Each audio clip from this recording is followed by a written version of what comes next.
हर शायर जो है ना वो रात को ही अच्छा लगता है। चाहे उसमें लोनलीनेस होती है ना, तन्हाई होती है, आप अपने थॉट्स को वक़्त दे सकते हैं। क्या ज़िंदगी में सबसे अहम बात या चीज़ क्या सीखी? पॉज़िटिविटी सीखी है, तनकीद नहीं करनी, किसी को मत रोको। आपको अब तक मौसूल होने वाली सबसे अच्छी तारीफ़ क्या है? एक पोएम थी खुदा का मुजस्समा, उसके ऊपर अशू लाल जो बड़े फ़ेमस पोएट हैं, बहुत बड़ा नाम है सराइकी। उन्होंने तारीफ़ की थी कि आपकी इस नज़्म के ऊपर हज़ारों शायर कुर्बान। वो मुझे नहीं भूलता।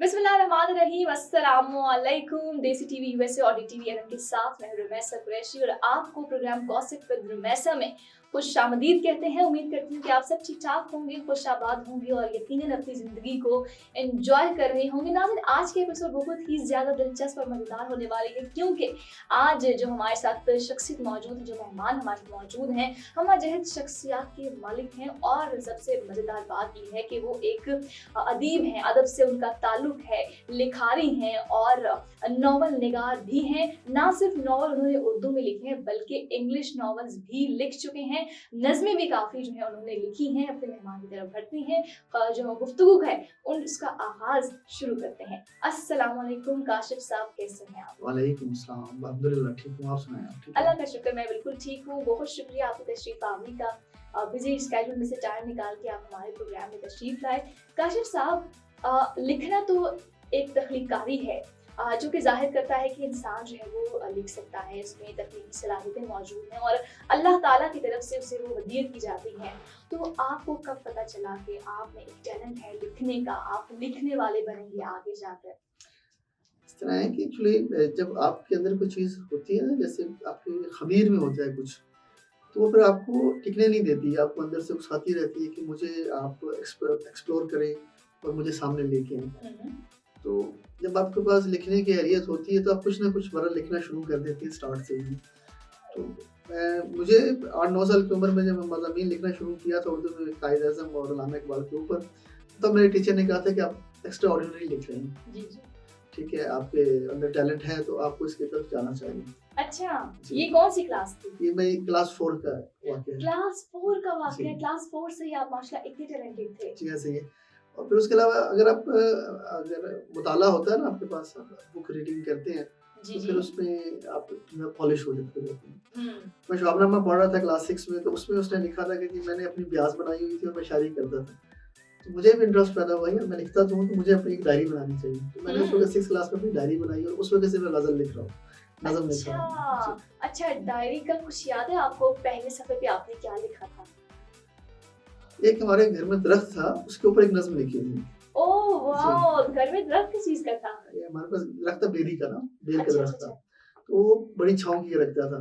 तो अच्छा। गर्मियों में हमारा बड़ा आसरा होता था, हम उसके नीचे खेलते थे, उसके ऊपर चढ़ते थे, फिर बेर खाते थे। हुँ। उसके हवाले से एक नज़्म लिखी थी, कुछ यादें थी उसके ऊपर। अच्छा, जी। ज़बरदस्त! बचपने की वो नज़्म जो थी वो आपने लिखी और अपनी उस डायरी पर। तो मुझे बताएँ, क्या वो डायरी अभी भी आपके पास मौजूद है? हाँ, वो है फिर बस है। ओह! जी। माशाल्लाह, ज़बरदस्त, क्या बात है। कोई बचपन की ऐसी जो है वो चीज़, जब आप थोड़े बड़े हो जाते हैं और मतलब काफ़ी टाइम बाद आप वो पुरानी चीज़ देखें तो बड़ा ये दिल को जो एक हाँ। अच्छा इफ़ेक्ट आता है और बड़ा अच्छा लगता है।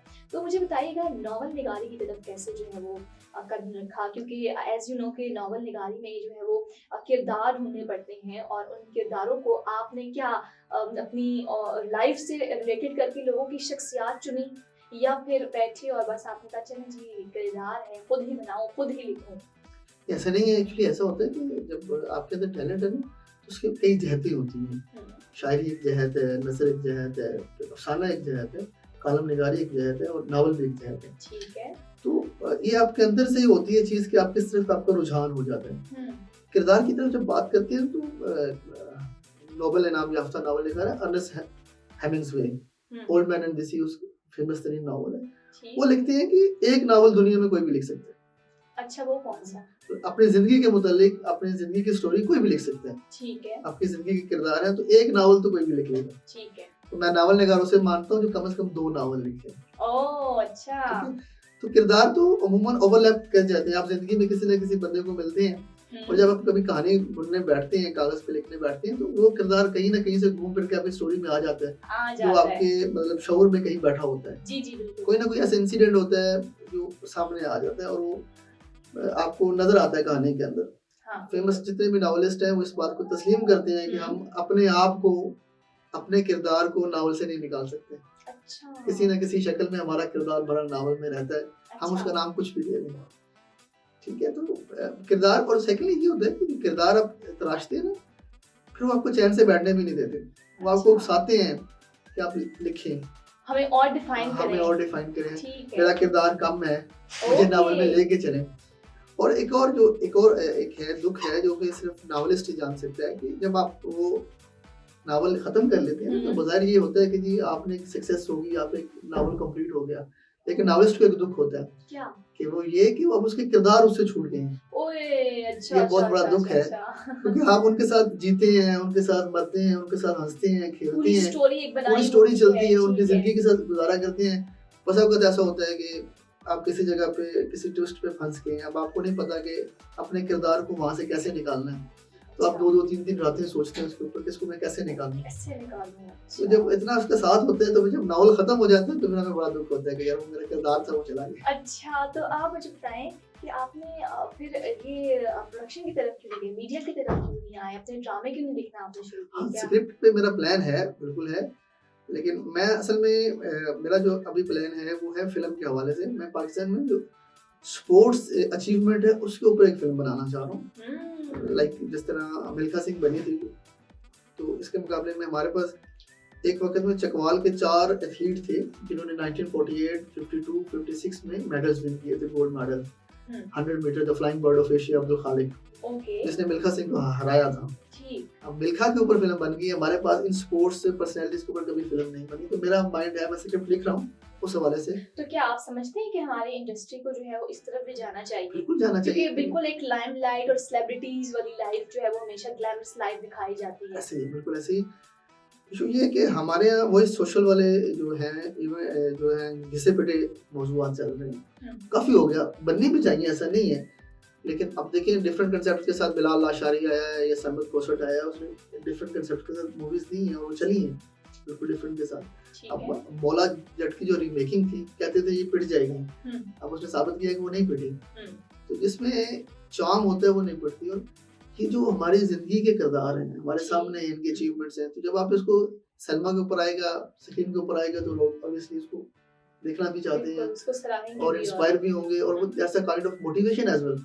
ठीक है, हमारी नई नस्ल के लिए मोटिवेशन है, ग्राउंड्स हमारे बर्बाद हो गए हैं, आबाद नहीं रहे, तो एक ये काइंड ऑफ मोटिवेशन। बिल्कुल, I agree with you, definitely इस पर भी काम होना चाहिए और इसको बड़ा नजरअंदाज कर किया जाता है हमारी जो है इंडस्ट्री में। अच्छा, कहते हैं कि अच्छा शायर बनने के लिए ना शायरी जो तबीयत है वो थोड़ी हसास होती है, और जब तक शायर को या अदीब को जिंदगी की वो ठोकरें नहीं लगती हैं, या फिर कह सकते हैं कि वो उसकी जो लाइफ है थोड़ी सी डिफिकल्ट होती है, और वो जज्बाती बातें जो है वो तहरीरी शक्ल देते हैं, और जो किसी की भी मोहब्बत जो है वो उसकी शायरी को जला बख्श देती है, कहते हैं।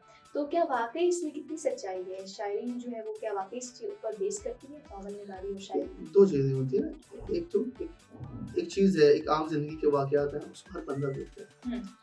जो शायर है वो शायर ही इसलिए है कि वो हाइपर सेंसिटिव है, उसकी कुफ्ते मुशाहदा बहुत ज्यादा है, और उसको डीप जाके ऑब्जर्व कर रहा होता है, वो डीप ऑब्जर्वेशन उसके अंदर पिंच होती रहती है, और वो टिकता नहीं है, फिर उस पर वो इजहार ख्याल करता है, और यही शायरी है। अच्छा, अगर आप सेंसिटिव नहीं है, हाइपर सेंसिटिव नहीं है, किसी चीज को डीपली देख नहीं सकते, फील नहीं कर सकते, तो आप शायर नहीं है। अच्छा, एक ही चीज को, एक ही अंदाज को डिफरेंट। अब आप देखें, चांद है, चांद हर बंदा देखता है रात को, हर बंदे के बारे में, उसके बारे में जो ओपिनियन है सिंपल है, बस ठीक है, मून है, फुल नाइट है, दैट्स इट। एक शायर है जो उसको डिफरेंट एंगल से देख रहा होता है। अच्छा, किस एंगल से देखेगा आप मुझे बताएंगे? देखिए ना, अब उसके एंगल है कि अभी वो किस रो में बह रहा है। ये एक तरफ वो अगर भूख है, मुफलिसी की हालत में बह रहा है, तो उसको वो रोटी के साथ कंपेयर कर रहा होता है। चांद पे पहुंची हुई दुनिया को मैं क्या कहूँ, मेरे गांव में अभी तस्करे रोटी के हैं, उसको लेके जा रहा होता है। और अगर वो भरे पेट के साथ बैठा है, तो उसकी दूसरी बड़ी जो डिजायर है वो है उसकी मोहब्बत। मोहब्बत क्या है? बेसिकली मोहब्बत कंसेप्ट है हमारे यहाँ एक चीज़ की। बेसिकली मोहब्बत वो चीज़ है जो आपको आपके होने का पता देती है। समवन इज़ देयर, जिसके साथ आपको मोहब्बत है तो आपको महसूस हो रहा है कि यस मेरा कोई वजूद है, मैं एग्जिस्ट करता हूँ, मेरे साथ एक बंदे की स्पेशल फीलिंग्स हैं जो अच्छा। स्पेशली अबाउट मी हैं। हम्म। जब आप मोहब्बत में होते हो तो अपने हमसे मुंसलिक है या फिर दूसरे बंदे का एहसास या फिर अपना एहसास उस बंदे के लिए। मोहब्बत आपके अपने होने का भी तो एहसास है ना, दूसरे के साथ तो है ही है, और वो आपका अपने होने का एहसास है क्योंकि आप एक स्पेशल फीलिंग्स रखते हैं और आप एक स्पेशल फीलिंग्स दे रहे हैं। ठीक है। ठीक है, तो ये एक स्पेशल थिंग्स होती है, और अगर आपके पास ये चीज़ नहीं है, फीलिंग्स नहीं है, तो शायद नहीं है। आप कुछ भी हो सकते हैं, आप एक अच्छे क्रिटिक्स हो सकते हैं, नकाद हो सकते हैं, एक अच्छा शायरी लिख सकते हैं, कॉलम लिख सकते हैं, लेकिन आप शायरी नहीं कर सकते। शायरी नाम ही एहसास है। ठीक है, शायरी के लिए जरूरी है कि आपके पास एहसास दिल मौजूद बिल्कुल, होना चाहिए। अच्छा मुझे बताइएगा कि अदब से ताल्लुक रखने वाले लोग इंतहाई अदबी समझे जाते हैं, लेकिन अगर कभी बेअदबी करना पड़े तो किन बातों में बेअदबी करना पसंद करेंगे? यकीन वही वाली बात है ना कि हाइपर सेंसिटिविटी है हमें। अब एक चीज़ है, उसको उसके मकाम पे नहीं होगे तो आम बंदा भी उससे इरिटेट होता है, जी हाँ। लेकिन अदीब जो है ज्यादा इरिटेट हो जाता है, ठीक है। और उस इरिटेशन के बाद आम आदमी भी रिएक्शन देता है, अदीब कुछ ज्यादा रिएक्ट कर जाता है, ओवर रिएक्ट कर जाता है। लेकिन ओवर रिएक्ट जो है वो जेस्चर्स की फॉर्म में करते हैं या फिर फीलिंग्स की फॉर्म में करते हैं? देखिए अब ये डिपेंड करता है वो क्या कर रहा है। अगर उस वक्त उसका बस नहीं चल रहा तो वो फिजिकली भी हो जाता है ओवर रिएक्ट, लेकिन अमूमन वो फिर अपना सारा गुबार कागज पे निकालते हैं। बड़ी गहरी बात कर दी आपने कि जितनी भी अपनी दिल की भड़ास है वो कागज पर लिख दी जाती है।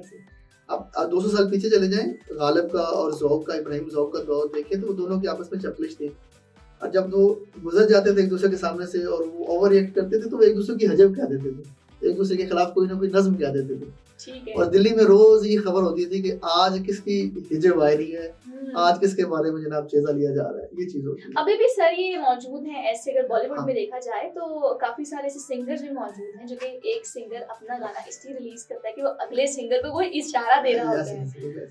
और अदब में भी ऐसी चीज मौजूद है, बहुत से हमारे यहाँ डेली बेसिस पे कुछ ना कुछ चीज सामने आ रही होती है कि जो हमारे यहाँ अदब में ग्रुप बन गए हैं, ग्रुप्स बन गए, ग्रुपिंग हो गई, ये उसी चीज का ही अगला फेज है।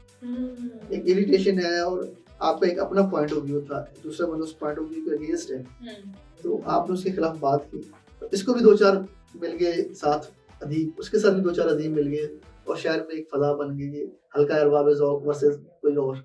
ओके। तो ये चीज ऐसे ही चलती है। अच्छा सर, एक बड़ा मैं अपनी तरफ से एक सवाल पूछना चाहूंगी आपसे कि हम देखते हैं कि अब ज़माना जो है वो काफ़ी अपग्रेड हो चुका है, दौर ज़माना चेंज हो चुका है क्योंकि सब कुछ अब डिजिटलाइज हो गया है, सोशल मीडिया ज़्यादा आ गया है, किताबों की तरफ अब लोगों का रुझान बहुत कम है। किताबों को अब स्टूडेंट भी एज आप देखें तो उर्दू की किताब को बच्चे भी पढ़ना नहीं पसंद करते हैं कि हमें जो है वो अभी से ही जो है 9th-10th क्लास में शायरी सिखा दी तो फिर तो बच्चे उसी तरफ निकलेंगे, मोहब्बतों में निकलेंगे। इस नज़र को किस तरह, इस सिस्टम को आप किस नज़र से देखते हैं? और दूसरा मुझे ये बताएं कि क्या ये जो किताबी लाइफ है, जो किताबें हैं और ये जो शायरी है, ये आगे किस लेवल पर जाकर जो है वो हम कह सकते हैं कि परवान चढ़ेगी, क्योंकि अब इतना डिजिटलाइज दौर आ चुका है कि हर बंदा किताबों से दूर भागता है। दो बातें हैं, एक चीज़ ये है कि हम भी समझते थे कुछ अर्सा पहले तक कि आखिरी सदी है किताब से इश्क, इसके बाद किताब नहीं होगी, लेकिन जब हमने देखा इसको अब शक्ल बदल गई है, एग्जीबिशंस आ गई, एक्सपोज आ गई। अभी रिसेंटली पंजाब यूनिवर्सिटी में एक्सपो लगी और मैं हैरान हूँ कि 4,73,000 बुक्स सेल हुई उर्दू लिटरेचर की। ये जनरेशन पढ़ रही है, वो स्टाइल चेंज हो गया। ठीक है। और बिल्कुल रही, हम ये समझते हैं कि किताब की यानी कि मोहब्बत ख़त्म हो रही है, इसलिए कि हम अपनी गली कुची में देखते हैं पहले 2-2 3-3 दुकानें होती थी बुक्स की, लाइब्रेरीज होती थी, अब वो ख़त्म हो गई और हम ये समझ रहे हैं शायद बुक से मोहब्बत ख़त्म होगी। लेकिन दूसरी तरफ चलें तो ये जो डिजिटलाइजेशन है, मॉडर्निज्म है, इसने आसाइश ये की है कि अब आप ऑनलाइन ऑर्डर्स करते हैं, किताब आपके घर पे डिलीवर होती है, और वो जो किताब की ये तरसील है ये किसी शुमार में नहीं आती। हम काउंटिंग करते हुए इस चीज़ को भूल जाते हैं कि डिजिटलाइजेशन के दौर में, और ये जो सेकंड चीज़ है पीडीएफ वर्जन, जी बिल्कुल बिल्कुल बिल्कुल। बहुत से लोग हैं जो अपने मोबाइल में पीडीएफ में बुक पढ़ रहे हैं। मतलब आप कहने का मतलब है कि अभी भी जो इश्क है किताबों से लोग करते हैं, मौजूद बिल्कुल है, बिल्कुल ऐसे ही है। इसलिए वो इसलिए है कि हर बच्चा जो है डिफरेंट पैदा होते हैं, they are not copy paste, yes, ठीक है। तो हर बंदे के अंदर कहीं ना कहीं सलाहियत होती है लिखने की और पढ़ने की। ठीक है, वो जब ग्रो करेगी और अब मॉडर्निज्म में उसको जिस तनाजुर में मिलेगा मवाद पढ़ने को, वो उसी तनाजुर में चला जाएगा। अगर पीडीएफ अवेलेबल है तो वो पीडीएफ की तरफ चला जाएगा। लेकिन बिल्ट इन फीचर मौजूद हैं पहले से ही हर शख्स में, जी। लेकिन वो with the passage of time पता चलता है कि जी हाँ कहाँ वो फीचर्स हैं। इकबाल ने कहा था कि फितरत खुद ब खुद करती है लाले की हिनाबंदी। तो फितरत है, नेचर है, वो आपको डेवलप कर देती है। आपको चलते हुए एहसास भी नहीं होता कि आप उस साइड पे जा रहे हैं। जब आधा सफर तय हो जाता है तब आपको एहसास होता है अच्छा मैं तो इस रास्ते पे जा रहा हूँ। ठीक है। अच्छा सर, मुझे बताइएगा, काफी सारी किताबें भी आप लिख चुके हैं, तो पहले तो मुझे अपनी किताबों के नाम बताइएगा। मेरा सबसे पहले तो एक उर्दू नावल है काहिश। काहिश जी, इसके ऊपर पंजाब यूनिवर्सिटी पे रिसर्च थीसिस भी हो चुका है एक। माशाल्लाह। ठीक है। इसके अलावा एक इंग्लिश नावल है डेयरिंग सर्कल। डेयरिंग सर्कल, अच्छा। और एक नसरी नज़म, बेसिकली मेरा बुनियादी फील्ड नसरी नज़म है, नज़म कहता हूँ मैं। तो इतलाफ एक बुक है। फिर एक इंग्लिश पोएम्स है, when you dare to love me, ये इंग्लिश पोएम्स हैं। अच्छा, ठीक है, ये हैं। और एक इक्तिसादियात के ऊपर मेरी किताब है चीन शनासी। अच्छा, चीन शनासी। ये जो है नमल यूनिवर्सिटी और कन्फ्यूशियस इंस्टीट्यूट के साथ मिलकर इश्तराक के साथ लिखी थी। और ये इकोनॉमी के ऊपर है कि चाइना ने अपनी इकोनॉमी किस तरह डेवलप की और पॉवर्टी कैसे खत्म हुई, उस मॉडल को पाकिस्तान के साथ मैच अप करके काफी एक डिफरेंस दिखा ज़हीन किताब लिखी थी, चीन शनासी। तो ये मेरी कुछ किताबें हैं पब्लिश में। और अभी एक मूरख रोग मोहब्बत वाला एक मेरा नावल है, वो पब्लिशिंग फेज में इंशाल्लाह अच्छा, ईद के राउंड वो आ जाएगा इंशाल्लाह। जी, हम जरूर पढ़ेंगे भी आपकी किताबें वो वाली। अच्छा, मुझे बताइएगा सर कि हमेशा हर लिखारी जो होता है वो हर अपनी किताब जो भी लिखी जाती है उसको किसी न किसी से मंसूब कर देता है, तो क्या आपने भी कोई किताब से मंसूब की? हाँ, इंतसाब तो होता है ना, असल में ये ट्रेडिशन बन गई है इंतसाब। अमूमन होता भी है कि जब आप बुक लिखती हैं तो आप किसी खास पॉइंट ऑफ व्यू को ज़हन में रख के लिख रहे हो। ये तो कालमों का मजमूआ तो है नहीं कि वो इकट्ठा कर लेंगे बाद में कभी किस तरह से भी लिखेंगे। नावल है तो कोई ना कोई पॉइंट व्यू होता है, तो उस नावल को फिर आप किसी ना किसी से इंतसाब करते हैं। और इसलिए मेरी एक वाइफ के नाम इंतसाब है पोएम्स की बुक का। अच्छा, माशाल्लाह। ठीक है, वो फादर के नाम है, बच्चों के नाम है, इस तरह करके है। अच्छा, मतलब आपने डेडिकेट किया है जी, इस बिल्कुल किसी किया को। है। अच्छा सर, यहाँ पे वक्त हुआ चाहता है रैपिड फायर सेगमेंट का, और इस सेगमेंट में यही होगा कि सवाल की बुझाड़ होने वाली है और आप जो है वो जवाब जो है बड़ी तेजी से बड़े मजे से देने हैं, ठीक है? तो यहाँ पर हम रैपिड फायर सेगमेंट शुरू करते हैं। अच्छा sir, are you ready for this? Yes please. Okay, दिन का आपका पसंदीदा वक्त क्या है? रात का। रात क्यों? रात में कहने हर शायर जो है ना वो रात को ही अच्छा लगता है। जब उसमें लोनलीनेस होती है ना, तन्हाई होती है, आप अपने थॉट्स को वक्त दे सकते हैं। क्या बात है, जबरदस्त। अच्छा, नेक्स्ट क्वेश्चन इज, आपकी सबसे बड़ी ताकत क्या है? मेरी इमेजिनेशन। आपकी इमेजिनेशन, ओके, ऑलराइट। जिंदगी में सबसे अहम बात या चीज क्या सीखी? पॉजिटिविटी सीखी है, तनकीद नहीं करनी, किसी को मत रोको, क्या उसको सुन लें। जबरदस्त, आई एग्री विद यू। आपको अब तक मौसूल होने वाली सबसे अच्छी तारीफ क्या है? एक पोएम थी खुदा का मुजस्समा, उसके ऊपर अशुलाल जो बड़े फेमस पोएट हैं, बहुत बड़ा नाम है सराइकी, उन्होंने तारीफ की थी कि आपकी इस नज़म के ऊपर हजारों शायर कुर्बान। वो मुझे नहीं बोलती, बहुत अच्छी। माशाल्लाह, जबरदस्त। अच्छा, वो कौन सी चीज है जो लोग आपके बारे में नहीं जानते? अमूमन ये वाली बात नहीं जानते कि मैं बहुत अच्छा इकोनॉमिस्ट हूँ। इकोनॉमिस्ट है, अच्छा, माशाल्लाह, पीएचडी भी इकोनॉमिस्ट। ओके, पीएचडी आप करें फाइनेंस में। मेरी पीएचडी फाइनेंस में हो गई है। अच्छा, इसमें मैं 2 इयर्स हो गए हैं, अब मैं पोस्ट डॉक कर रहा हूँ उसमें। उर्दू में मेरी पीएचडी जारी है। ओके, माशाल्लाह। चलें, हम समझते हैं कि आगे ड्रामा इंडस्ट्री में आप होंगे मौजूद इंशाल्लाह ज़रूर। आप जैसे शायर होने चाहिए और आप जैसे स्क्रिप्ट राइटिंग पर्सनालिटी भी आई थिंक अशद ज़रूरत है हमारे प्रोडक्शन हाउसेस को। अच्छा, मुझे बताइएगा वो 3 चीज़ें कौन सी हैं जिनके बगैर आपका गुजारा मुश्किल है? लैपटॉप। ओके, लैपटॉप तो वो रखें तो पोर्टेबल हो, आसानी से वो बाहर रख लें।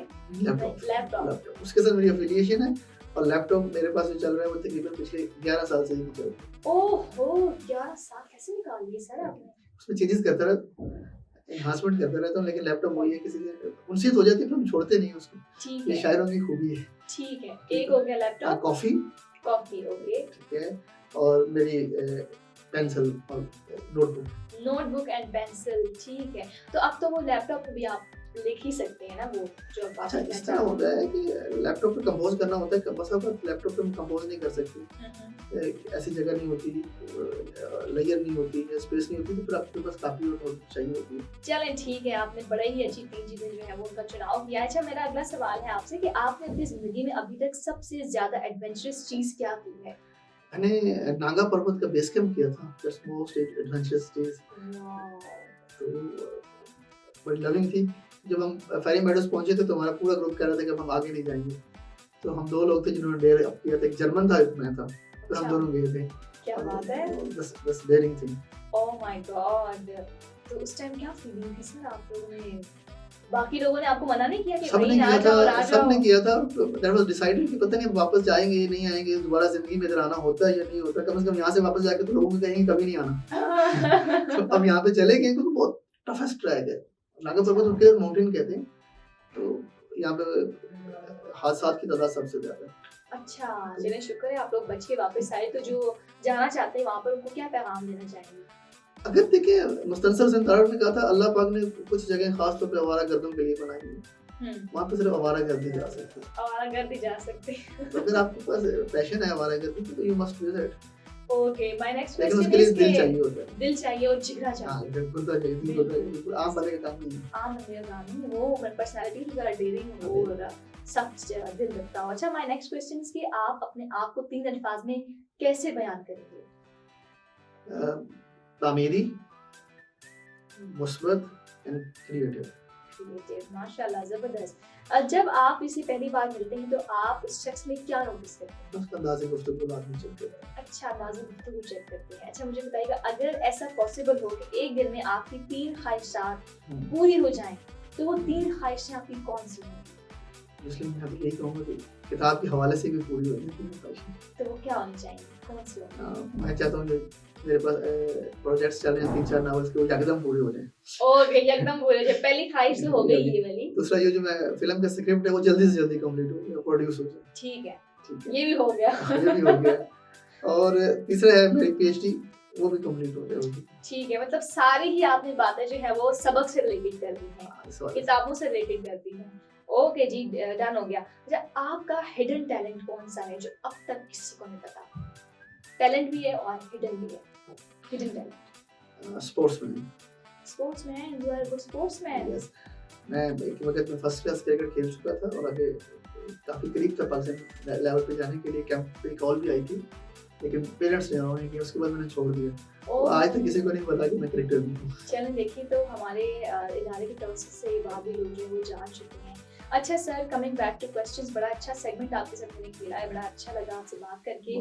चूंकि प्रोग्राम का टाइम भी कम है, तो मैं जानना चाहूँगी कि लोग अपनी ज़िंदगी में बहुत सारे गोल्स सेट करते हैं और उनकी ख्वाहिशात बहुत ज़्यादा होती हैं। तो अभी आपका ये जो पीएचडी है इसके अलावा भी और जो अभी कमिंग बुक है इसके अलावा भी कौन सी ऐसी बड़ी ख्वाहिश है जो अब तक पूरी नहीं हुई, वो आप चाह रहे हो पूरी हो जाए, या कोई ऐसा गोल है जो आपने अभी तक अचीव नहीं किया और अचीव करना चाह रहे हैं? गोल तो मेरा 2 चीज़ होती है ना, ख्वाहिश होती है आपकी और आपके रिलेटेड लोगों के मुतालिक भी हो सकती है। हाँ, जो गोल है वो मेरा पर्सनल है, वो मैं एक सीरतुन नबी के ऊपर काम कर रहा हूँ। तो मेरा गोल है कि मैं उसको अपनी ज़िंदगी में कम से कम कंप्लीट कर दूँ। ठीक, सीरतुन नबी के हवाले से मेरा काम है और अब मैं उसकी तकरीबन 7 जिल्दें लिख चुका हूँ। अच्छा माशाल्लाह। तो मैं उसको एक्सप्लोर कर रहा हूँ अपने वे में, डिफरेंट वे में, हर दिन की रोज़ात के ऊपर। इससे पहले इस टॉपिक पे कभी काम नहीं हुआ। सीरत के पे जो भी काम हुआ है वो अफ़सर की ज़िंदगी के मुतालिक हुआ है। तो मैं वो 63 इयर्स के हर दिन को डिफाइन कर रहा हूँ एक डायरी की शक्ल में। उस दौर में एक तस्वराती डायरी बनाई है कि एक बंदा वहाँ मौजूद है, उसने हज़रत सल्लल्लाहु अलैहि वसल्लम के साथ 63 इयर्स गुजारे हैं, तो उसने डायरी लिखी है। तो उसके ऊपर मैं काम कर रहा हूँ। तकरीबन 7 जिल्दें हो चुकी हैं। अच्छा, ये मेरा गोल है कि मैं उसको कंप्लीट करूँ। चलिए इंशाल्लाह हमारी नीयत बनाएं आपके साथ हैं। बहुत शुक्रिया डॉक्टर मलिक काशिफ अवान, आपका आने का, तशरीफ आवरी का बहुत शुक्रिया। जाने से पहले हमारे नाज़रीन को आप क्या पैगाम देना चाहेंगे, कोई मैसेज? बहुत शुक्रिया, आपसे बात करके मुझे बहुत अच्छा लगा। जज़ाकल्लाह। बुलाया मुझे। तो मैं एक मेरा बहुत फेवरेट कोट है, मैं अक्सर कोट करता हूँ। मेरा पैगाम है कि विनर्स नेवर क्विट। जो जीतने वाले होते हैं ना वो हार नहीं मानते। फेलियर जो होता है ना वो कोई बहुत बड़ा चीज़ नहीं होती, नुकसान नहीं होता। फेलियर एक किस्म का एक रास्ता बंद होता है। ये आपको उकसाता है कि 10 रास्ते और खुल जाएँगे। तो हम्म, मैदान छोड़ के नहीं भागना। जो ठीक विनर्स है। होते हैं वो मैदान में रहते हैं, वो फाइट करते हैं अगेन एंड अगेन और ओके। एट द एंड वो सक्सेसफुल हो जाते हैं। माशाल्लाह, बहुत बहुत आपने गहरी बात की है और यकीनन हमारे नाज़रीन जो है वो इससे मुस्तफ़ीद भी हुए होंगे। हमारे साथ मौजूद थे डॉक्टर मलिक काशिफ अवान। बड़ी ही अच्छी जो है वो बातचीत हुई है हमारी और प्रोग्राम भी बड़ा ही अच्छा गया है। नाज़रीन, यहीं पर ही प्रोग्राम का टाइम ख़त्म हुआ चाहता है और हमारा यूट्यूब चैनल आपने ज़रूर सब्सक्राइब करना है, DTV NNB और देसी TV USA भी, और इसमें आपको बहुत सारी मालूमाती वीडियोज़ भी देखने को मिलेंगी, बहुत सारे प्रोग्राम्स भी देखने को मिलेंगे और यकीनन आपको आज का प्रोग्राम भी पसंद आया होगा। और इसके अलावा हमारा OTT प्लेटफॉर्म भी है DTV Flix, जहाँ पर आपको 2000 से ज़ायद चैनल्स मिलेंगे। अपना ख्याल रखिए, दूसरों का ख्याल रखिए, अपने वतन से प्यार कीजिए। हमें दीजिएगा इजाज़त। अल्लाह हाफ़िज़।